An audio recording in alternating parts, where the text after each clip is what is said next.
Me llamo Elena Vargas y tenía 34 años la noche que mi teléfono se iluminó a las 11:10. La pantalla decía Lila, solo emergencias. Tenía 8 años. Contesté al primer timbre y bajo la estática y la lluvia, escuché una voz pequeña, casi un susurro. Estoy sola, tía. Tengo mucha hambre. Por favor, ven. Mi sobrina vivía a 2 horas de distancia, en casa de mis padres en Valle del Roble, donde llevaban un año diciéndome que estaba floreciendo. Ya estaba buscando mis llaves. Lo que encontré cuando entré a esa cocina me revolvió la sangre. Pero aquí está lo que ninguno de ellos sabía. Yo cuento dinero para vivir, y cada peso que gasta una persona deja un rastro. Bienvenidos a Historias en Calma, donde personas ordinarias enfrentan decisiones familiares imposibles y el coraje silencioso supera a la crueldad. Si las historias sobre defender a quienes no pueden defenderse solos son la razón por la que estás aquí, deja un comentario y suscríbete. Trabajo en contabilidad forense, y ese oficio me enseñó que los gritos nunca encuentran el dinero que falta. La paciencia, sí, así que no grité, solo manejé. Soy la persona en la familia que planea para lo que nadie cree que va a pasar. Por eso le había dado a Lila ese teléfono prepago la Navidad después de que murió su madre. Mi madre se había reído. ¿Para qué necesita un teléfono? Insistí de todas formas. Durante un año me dijeron lo mismo cuando pedí visitar. Lila se estaba adaptando, necesitaba rutina. Los creí porque creerles era más fácil. La luz del porche estaba apagada cuando llegué. Esa luz nunca estaba apagada. Empujé la puerta y estaba abierta. El interior olía a casa fría. El frío que se acumula cuando nadie paga una calefacción que no necesita. Lila estaba sentada en el peldaño inferior de la escalera, en camiseta delgada y calcetines, sujetando el teléfono rosa con las 2 manos. Me miró y no lloró. Esa fue la parte que me deshizo.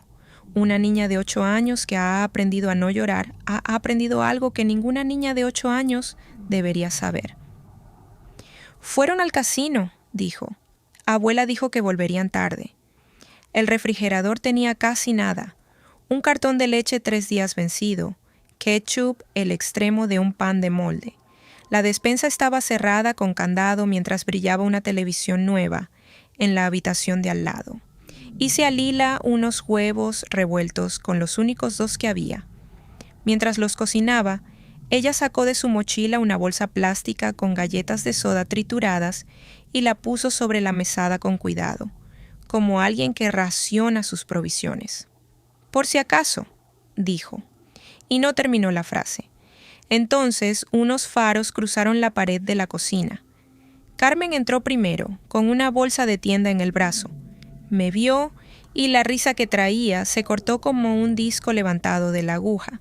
Roberto entró detrás, oliendo a humo de cigarrillo y a piso de casino. Pregunté por la despensa con candado, por el refrigerador vacío. ¿Por qué una niña estaba sola a las 10 de la noche? Carmen recompuso toda la cara en paciencia herida. No es un bebé. Sabe llamar si hay un incendio. Insistí con la comida y mi madre dijo lo que voy a escuchar en sueños el resto de mi vida, con ligereza, como si zanjara el asunto para siempre. Está alimentada, está bajo techo. ¿Qué más necesita una niña? Roberto se interpuso entre la escalera y yo. Tú te fuiste de esta familia. No tienes voto aquí. He auditado a personas que malversaron durante una década mientras sonreían. No se sentían culpables, se sentían interrumpidos. Recogí mi abrigo. De camino a la puerta vi algo apoyado contra el frutero vacío en la mesada. Un folleto brillante de crucero, 7 noches, camarote con balcón en el Caribe. Junto a él, el recibo de la tienda y el manual de la televisión, todavía en su plástico. Un hogar sin 2 huevos, ni un abrigo que le quedara a una niña. Y aquí había un crucero de 7 noches con balcón. La brecha siempre significa algo. Le susurré a Lila que la llamaría mañana y que mantuviera el teléfono cargado. En el carro, Quería llevar a Lila conmigo en ese momento, pero eran sus tutores legales y llevarla habría sido secuestro. Les habría dado lo único que todavía no tenían, una razón para pintarme como la inestable. No vences un sistema rompiéndolo, lo vences conociéndolo mejor que quienes se esconden dentro. No levanto la voz, construyo un expediente.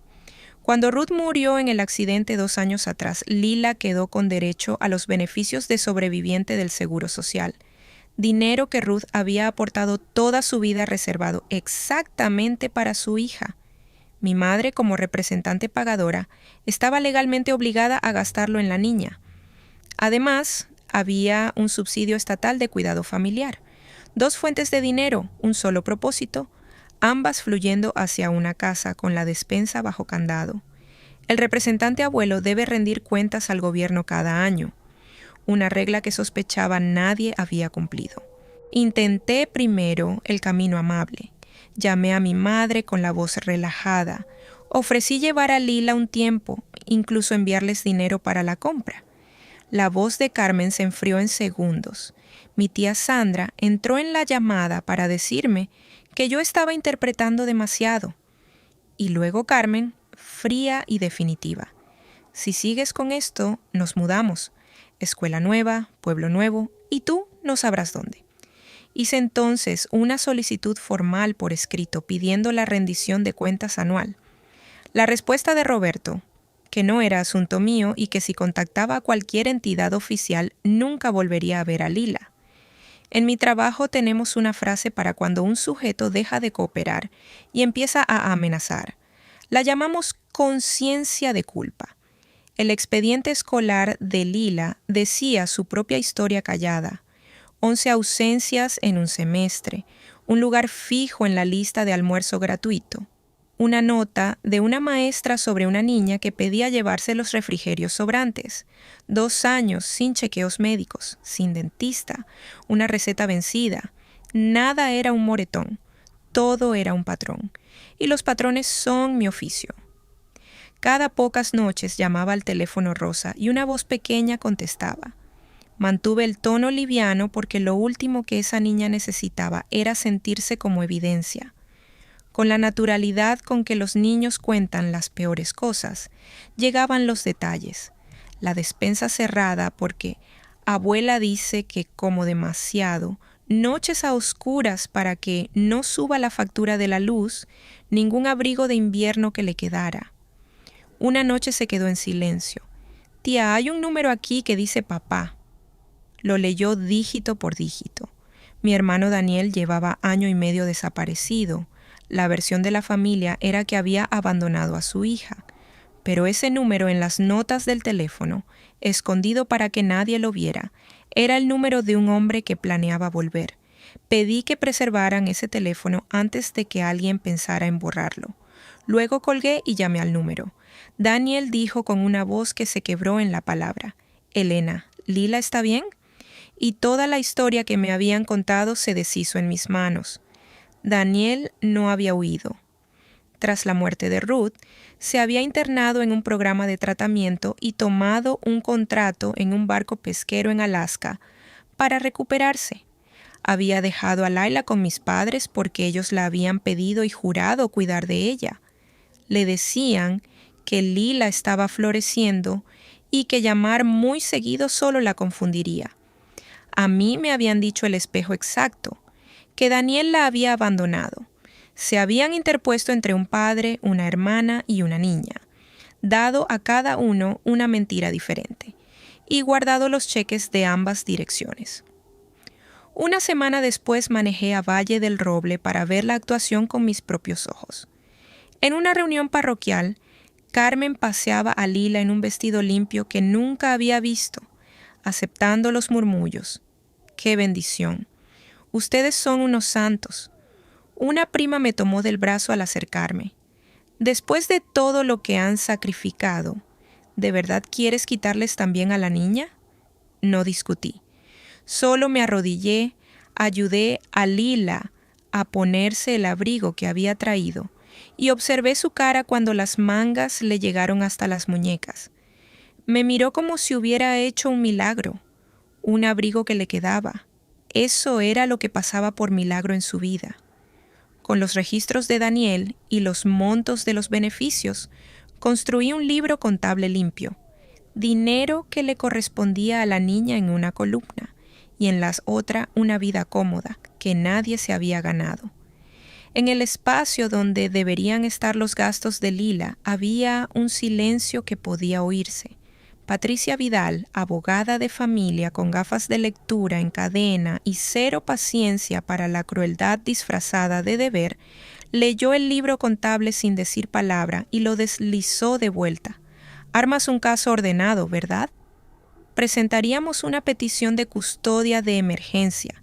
El cuadro financiero, combinado con expedientes escolares, vacíos médicos y una visita de bienestar, podía mover a un tribunal a actuar. Quiero a Lila en una mesa con comida encima y un padre al que le esté permitido llamarla, le dije. Entonces pongamos los documentos frente a un juez y que los documentos hablen.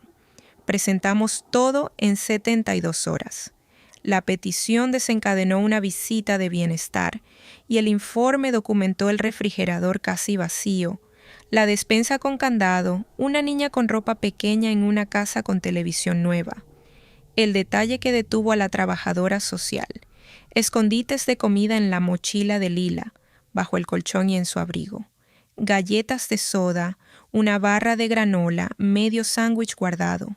Una niña que acumula comida ha aprendido en algún lugar profundo que la comida no está garantizada. El informe no dijo que la niña estaba alimentada, dijo que mostraba señales de abandono crónico e inseguridad alimentaria en un hogar con ingreso discrecional aparente. El contraataque de Carmen llegó rápido. Yo era la tía amargada que había llegado después de años de ausencia para robar a una nieta por despecho.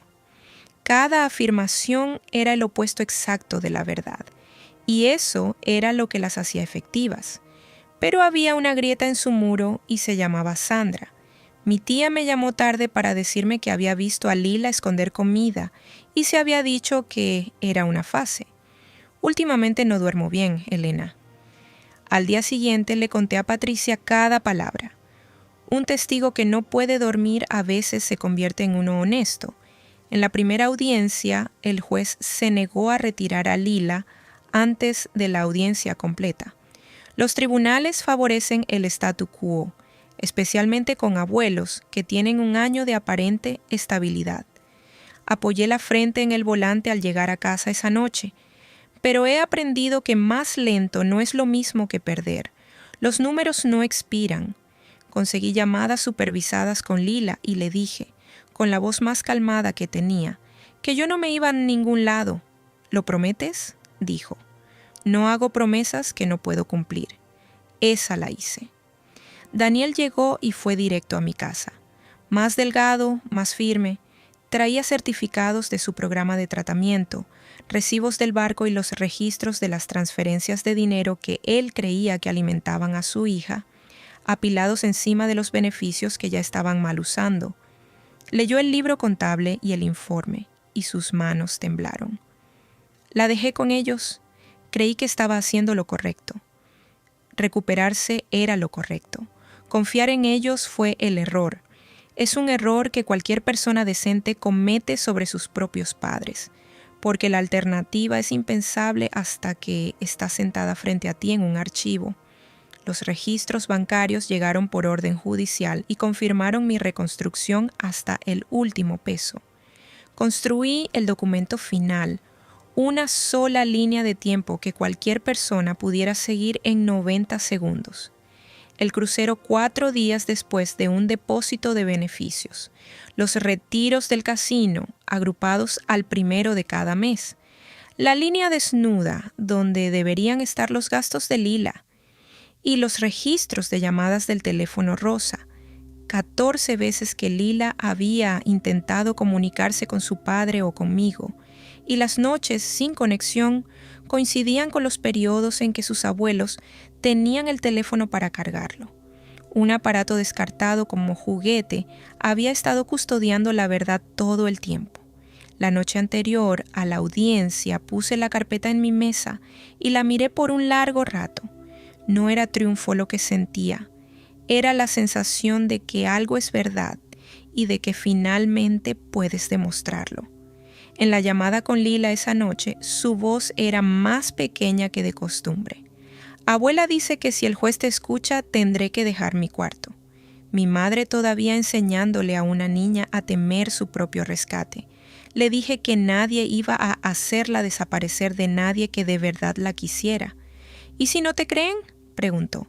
Pensé en cada página de la carpeta. Lila, dije, vine con los recibos. El juzgado de familia del condado de Valle del Roble es un edificio de ladrillo liso, con iluminación pésima. Mis padres se sentaron con su abogado elegante. Daniel se sentó a mi lado, en una chaqueta prestada. Patricia puso nuestra carpeta sobre la mesa como si no pesara nada. Mi madre se había vestido para el papel, una cardigan suave, una pequeña cruz de oro, el disfraz de una mujer que solo amó. El abogado de mis padres habló de 2 jubilados devotos que habían acogido a una nieta huérfana cuando nadie más lo haría, de un hijo que abandonó a su hija y de una tía que por amargura buscaba destruir el único hogar estable que esta pequeña había conocido. Dijo la palabra estabilidad como un mago dice su palabra mágica, esperando que la repetición hiciera el trabajo de la prueba. Era una apuesta limpia, pero no tenía los números. Entonces Patricia se levantó y pidió llevar al tribunal a través del expediente. Respondí las preguntas del juez con la voz plana que uso con los clientes. Sin adjetivos, solo fechas y cifras. El beneficio de sobreviviente depositado el 3º de cada mes. El subsidio familiar, el crucero de 7 noches, con balcón 4 días después de un depósito. Los retiros del casino agrupados al 1 de cada mes, la televisión nueva, el set de patio, el salón de belleza y la línea para la niña, comestibles, ropa, atención médica, un abrigo que le quede. Dejé que el silencio descansara sobre lo corta que era esa línea. Luego sostuve el folleto del crucero junto al estado de cuenta para que la fecha de la travesía y la del depósito quedaran lado a lado. Nunca alcé la voz. No tuve que hacerlo. Hay un silencio particular que cae sobre una sala cuando una historia que todos creyeron a medias se encuentra con un hecho que no puede rebatirse. El juez miró el folleto, miró la fotografía del refrigerador, miró a mi madre en su cardigan suave. Y mi madre, que había estado secándose los ojos para la galería, dejó de hacerlo. Patricia me preguntó entonces, para el registro, qué había dicho mi madre la noche en que encontré a Lila, sola, sobre las necesidades de la niña. Lo repetí con la misma voz plana. Me dijo, señoría, que la niña estaba alimentada y bajo techo, y preguntó qué más necesita una niña. Patricia lo dejó suspendido en el aire. Luego señaló la pantalla y le dijo tranquilamente a la sala, ahora sabemos exactamente lo que la señora Vargas creía que necesitaba una niña. El expediente muestra en qué gastó el dinero de la niña en cambio. La frase aterrizó como aterriza una verdad. La vi viajar por la galería. La prima que me había advertido que no destruyera un hogar feliz, miró la pantalla y luego sus propias manos. Al otro lado del pasillo, vi el momento exacto en que Carmen entendió que sus propias palabras se habían vuelto contra ella. Ahí fue cuando se quebró. Lágrimas ensayadas, la cruz de oro entre los dedos, diciendo que había sacrificado toda su jubilación por esa niña. Cuando la cara del juez no se ablandó, pasó a la culpa. Daniel nos la dejó, salió corriendo y nos dejó con una niña que nunca pedimos. Luego se volvió hacia mí. Desagradecida, siempre fuiste así. Y Roberto entregó la frase que había usado toda mi vida. Tú te fuiste de esta familia, no tienes voto. El juez dejó su pluma. Señor Vargas, el voto es mío y he visto el expediente. Por primera vez en 34 años, la certeza de mi padre se había topado con algo más duro que ella misma. Daniel se levantó e hizo lo más valiente que he visto jamás. Simplemente dijo la verdad en orden. Ruth, los meses que no pudo levantarse de la cama, el programa de tratamiento, el barco, el dinero transferido a casa cada mes creyendo que alimentaba a su hija. Confié en mis padres con mi niña, dijo, y su voz no se quebró esta vez. Solo se volvió muy quieta. Usaron eso. Me usaron a mí. Usaron los cheques con su nombre. Luego Patricia llamó a la testiga que el otro lado nunca vio venir. Sandra había contactado por su cuenta a la oficina de Patricia después de aquella llamada de trasnoche.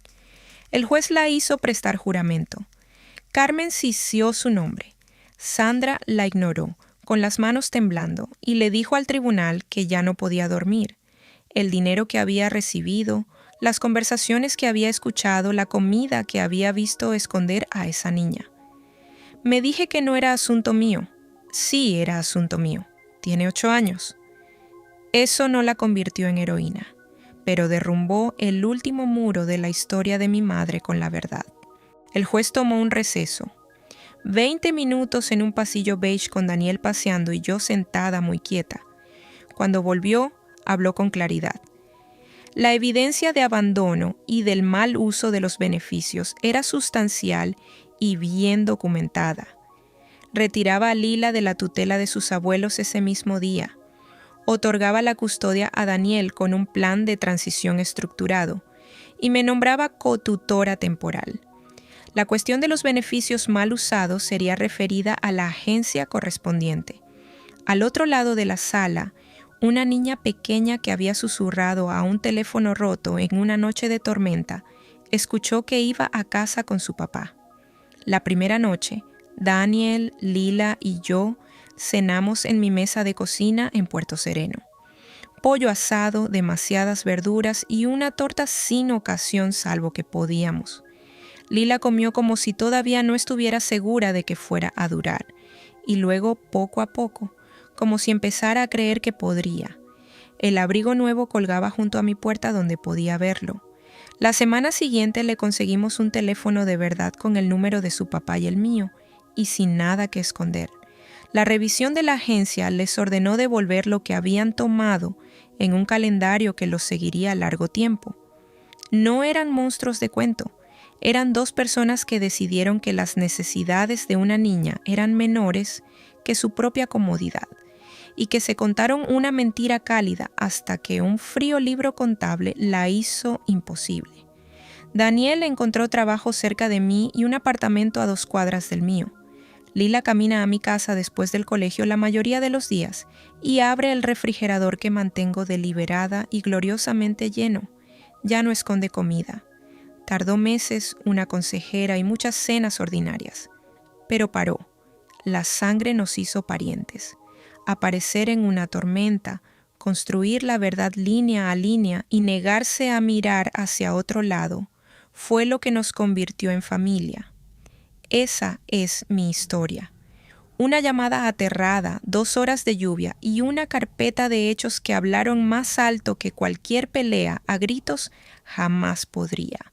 Si esto te recordó que el coraje silencioso y un expediente claro pueden proteger a un niño, cuando las buenas intenciones no pueden, tómalo como señal de revisar al niño que nadie más está revisando. Deja un comentario, dale a suscribir y nos vemos en el siguiente.